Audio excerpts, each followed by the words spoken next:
주님이 십자가에서 피를 뿌려놓은 그 은총과 우리를 위해서 그분이 대속의 죽음을 죽었다는 것, 그 두 가지가 제사함의 원리입니다. 그래서 오전에 본 것처럼 대속제제를 드리면서 대제사장이 지성소에 가서 한 번 피 뿌림과 7번 피 뿌림, 두 가지로 피를 뿌렸다는 거예요. 여기에 이제 우리가 의미가 있는 거죠. 그래서 한 번 피 뿌림은 사죄의 은총입니다. 자범죄를 용서받는 은총이에요. 그리고 7번 피 뿌림은 영적 할례의 은총, 성결의 은총이라고 하죠. 이것이 7종 죄악성인 원죄를 해결하는 은총이에요. 그래서 두 가지가 준비되어 있기 때문에 언제든지 자범죄를 지으면 한 번 피 뿌림으로 용서받는 거예요. 그리고 광야 40년의 여정을 다 마치고 나서 할례산에 가면 영적 할례의 은총으로 7번 피 뿌림의 은총으로 원죄가 해결되는 겁니다. 로마서 7장에 보면 사도 바울이 오라 나는 곤고한 사람이로다. 누가 나를 이 죄와 사망의 법에서 나를 해방할고 간식하고 있잖아요. 사도 바울도 예수 믿었지만 원죄가 그냥 있었다는 거예요.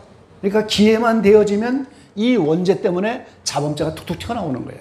근데 그게 이제 7종 죄악성이죠. 포악도 올라오고 음란도 올라오고 교만도 올라오고 7가지 죄가 올라오는데 가나안 땅 입고 40년 광야를 지나야 가나안 땅 입고에서 가나안 7족을 멸하는 것처럼 가나안 7족에 해당하는 7종 죄악성인 원죄가 뿌리째 거기서 뽑히는 거예요. 하나씩 해결되는 게 아니라 한꺼번에 뽑히는 겁니다. 그때 이제 7번 피뿌림의 은총으로 이 문제가 해결되어서 그때부터 이제 죄 문제가 해결된다는 그런 죄사함의 원리를 우리가 알아야 되죠. 그래서 한 번 피뿌림과 7번 피뿌림이 십자가를 통해서 준비되어 있는 거예요. 이거는 객관적인 은총입니다. 누구든지 예수님 믿고 십자가를 통해서 은혜 받을 수 있는 객관적인 은총인데 내 개인에게 주관적으로 그게 역사돼서 실제 내가 죄 문제를 해결해야 되는 거예요. 그래서 출애굽하면서 예수 믿기 전에 모든 죄를 한 번 피뿌림으로 다 용서받는 겁니다. 그리고 광야 40년을 지나면서 죄를 지을 때마다 아직 7종 죄악성이 해결 안 되니까 기회만 되면 광야 여정에서 죄가 나오잖아요. 그걸 한 번 피뿌림으로 용서를 받고 그러다가 가나안 땅 입구에 딱 가면 할례산이 나오잖아요. 그 할례산에서 7번 피뿌림의 은총으로 원죄가 해결되는 거예요. 그러고 나서 이제 점점 더 거룩해지면서 완전의 길을 향하여 새하늘 새 땅을 향해서 가게 되는 거죠. 이런 죄사함의 은총이 피뿌림을 통해서 되는 거고 하나는 또 대속입니다. 그래서 오늘 속죄제를 우리가 이제 의미를 생각하면서 죄사함의 원리가 대속의 죽음에 있다. 바로 구약시대에 아세사라는 염소가 대신 죽어서 백성들의 죄를 사는 것처럼 그걸 모형으로 해서 예수님이 대속의 제물이 돼갖고 우리를 위해서 대신 죽으셔서 그분이 우리를 위해서 버림받았는데 하나님으로부터 버림받는 겁니다. 예수님이. 지옥 권세인 마귀에게 내어주어서 우리가 받아야 할 죄와 고통의 불행을 지옥입니다. 거기서 우리를 건져냈기 때문에 내가 지옥을 면제받은 거예요. 전에도 말씀드렸는데 화천에서 이런 사경회 하면서 세미나 하는데 자매님 하나가 입신했잖아요. 그때.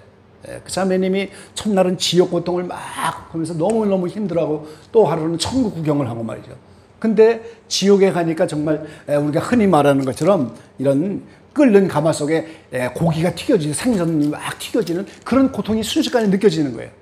그래서 막 힘들어 했는데 이제 사모님들이 가서 만져서 이제 안수해 갖고 깨어났는데 그 자매가 그러잖아요. 그 순간 마지막으로 예수님이 말씀하신 그 고통받는 그게 바로 너였단다 그랬다는 거예요. 예수님이 우리를 지옥 고통에서 건져내기 위해서 속전제물로 대신 죽어서 대신 벌을 받고 그 형벌을 대신 받았다는 거예요. 근데 지옥 권세에서 사망 권세가 예수님이 죄가 없으니까 놔둘 수밖에 없는 거죠. 그래서 부활하시는 거예요. 그래서 우리의 죄가 대속의 결과다 하는 거예요. 대속이에요. 곤장 10대 맞아를 누가 대신 맞으면 그 이제 면제받고 1000만 원 빚을 졌기 때문에 이런 깡패들한테 붙잡혀 있다면 1000만 원을 주면은 거기서 풀려나잖아요. 그 똑같은 원리로 대속의 제물을 예수님이 대신했기 때문에 지옥에서 건져받았어요. 그럼 그때부터 이제는 십자가를 통해서 그 안에 들어가서 지옥은 면제받았는데 이제 남은 일은 하나님 나라에 들어가는 일이에요. 우리가. 그럼 거기에는 들어갈 자격을 준비해놔야 된다. 이제 그거 오늘 시간이 짧지만 잠깐이라도 말씀드리려고 합니다. 자, 출애굽하면서 지옥 권세를 벗어나는 거예요. 이걸 둘째 사망의 해라고 합니다. 그래서 이기는 자들은 둘째 사망의 해를 받지 않는다. 7년 대환란 때도 40년 광야정이 또 벌어지면서 둘째 사망의 해가 나타나지요. 옛사람을 벗고 새사람을 입는 과정이에요. 죄에서 해방되고 의로워지고 이기는 자 생명과 먹는 과정이 여기 가나안 땅이 있거란 말이죠.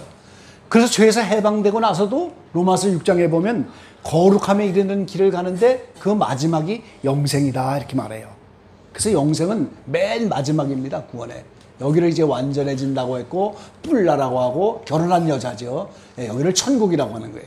그럼 여기에 가는 길을 성경은 여러 가지로 표현하고 있다는 거예요. 지금 출애굽하면서 좁고 협착한 길을 다 지나서 생명을 얻는 과정. 그러니까 예수 믿는 순간부터 점점 좁은 길을 가게 되는 겁니다. 사람들이 잘 찾지 않는 길이죠. 근데 그걸 다른 말로 하면 정욕에서부터 벗어나는 일이에요. 애정과 욕망 가지고는 천국에 갈 수가 없기 때문에 전부 좁고 협착한 길을 가게 되는 건 애정과 욕망 때문에 그거를 벗어나는 것이 그 과정이란 말이죠. 이거를 또 정욕이라고 하잖아요. 베드로 사도는 세상에서 썩어질 정욕을 피해 신의 성품에 참여하는 과정이에요. 그러니까 신의 성품이란 말이죠. 사도 바울은 예수 그리스도의 장성한 분량을 닮아가는 과정이다. 그 예수님이 이 땅에 오셔서 애굽에서 시작을 하잖아요. 예수님도 애굽을 떠나갖고 공생애를 시작할 때가 이제 우리가 말하는 이기는 자 과정 되죠. 그러고 나서도 계속 철령정의 세 과정을 지나면서 십자가를 통해서 완전히 이르는데 이게 우리도 똑같이 그 예수님의 장성한 분량을 닮아가는 과정. 그리고 로마서 7장의 부르심의 목적, 8장이죠. 부르심의 목적은 예수님의 형상을 본받게 하기 위해서 불렀다고 하는데 그 예수님의 형상은 부활이란 말이죠. 예수님이 십자가에서 부활하는 순간에 영원하신 하나님의 생명을 덧입는 거예요. 그러니까 하나님 보좌 앞으로 나가죠. 그래서 우리도 부활까지 이르러야 여기에 영생이 이르는 겁니다.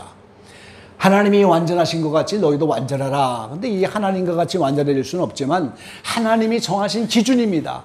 이런 게 다 정하신 기준이에요. 생명을 얻는다 이런 말씀, 신의 성품에 참여한다, 예수님의 장성한 분량을 닮아간다, 그리스도의 형상을 본받는 것이다.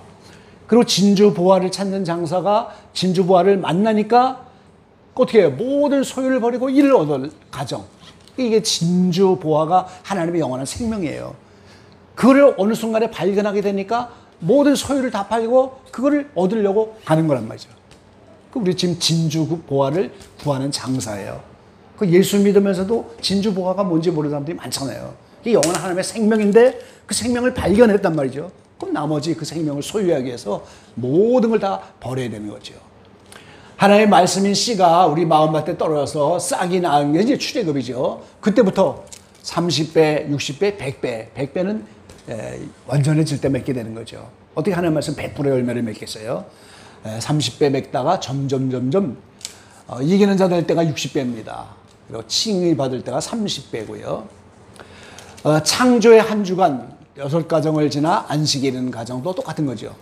창세기부터 하나님께서 완전의 길을 보였고 창세기 한 주간이 인류를 구원해가는 설계도, 내 마음 안에 하나님 나라가 이루어지는 그 설계도를 창조의 한 주간으로 표현하셨어요. 성경에 나타난 모든 완전의 길, 창세기의 족장 이야기를 아가서, 룻기서, 모든 성경은 전부 내가 완전하니 너희도 완전하라. 그 완전의 길을 우리에게 보이는 가정이잖아요. 그 성경 전체가 완전의 길. 특히 아가서는 예수님과 마리아가 완전에 이르는 길을 우리에게 보여주셨죠. 그래서 성경 전체가 완전의 길을 보이신 것이고 이걸 여러 가지 7가지 천국 비유로도 말씀해 주시고 창조의 한 주간 창세기부터 말씀하시고 예수님의 삶을 통해서도 말씀하시고 성경 전체는 전부 이 길을 말씀해 주시는 거예요. 근데 이 길의 큰 전환점이 일단 죄에서 해방되는 거, 이기는 자 되는 거, 이 가나안 땅에 들어가는 거잖아요. 40년 광야정을 다 마치고 그리고 앞으로 7년 대환란이 온다고 하는 건 자다가 깨어서 전부 이 과정을 집어넣겠다는 거거든요. 그럼 그 7년 대환란 속에서 이기는 자가 되고 죄에서 해방돼도 천년왕국에 가서 또 죄에서 해방돼서 거룩함에 이른 열매를 맺어가면서 완전까지 가는 겁니다. 그래서 우리가 예수님의 대속의 죽음으로 우리가 지옥에서 벗어났지만 지옥 형벌은 안 받습니다. 우리가 타락하기 전까지는. 그러나 이제는 천국에 들어갈 자격을 입는 그것이 우리의 신앙생활이다. 그래서 그 자격을 얻기 위해서 이런 원리, 자격을 성경에서 뭐라고 말하느냐, 그걸 우리가 깨달아서 그 자격을 얻으려고 지금 달려가는 겁니다. 이런 전체를 성경에는 익은 열매다 이렇게 하나님의 말씀에 씨가 뿌려져 갖고 열매가 익으면 추수하나니 그러잖아요. 그래서 우리가 익은 열매 돼야 천국에 들어가는 것이고, 이걸 복음에 합당한 삶을 살아라. 그리고 이제 오늘 아침에 말씀드린 상번제의 삶을 열심히 살아갈 때 십자가에서 준비해 놓은 그 은총이 우리에게 임해서 이런 과정으로 나가고, 그래서 두 가지입니다. 핏부림의 은총을 적용받고 또 대속의 원리를 분명히 깨달아서 매 순간에 예수님이 나 같은 인생을 위해서 대신 매 맞고 죽으시고 나의 죄를 대신 전가하셔서 지옥을 면제받게 하셨구나. 이게 매일매일 새롭게 나의 감격으로 다가와야 우리가 이 길을 따라갈 수 있죠.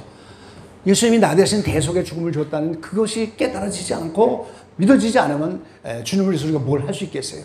물에서 빠진 사람을 건져내도 평생 동안 은혜 갖고 평생 동안 인사하고 그러잖아요. 근데 죄에서 영원한 고통 가운데 나를 대신 건져준 그 주님의 대속의 감격의 삶이 없으면 우리가 주님 따라가기 어렵죠. 그래서 대속의 의미를 매일매일 깨닫고 감사하면서 속죄절기를 잘 보내시고 다음 또 이제 초막절까지 절기를 잘 깨달아가는 저 여러분 되시기를 간절히 축원합니다.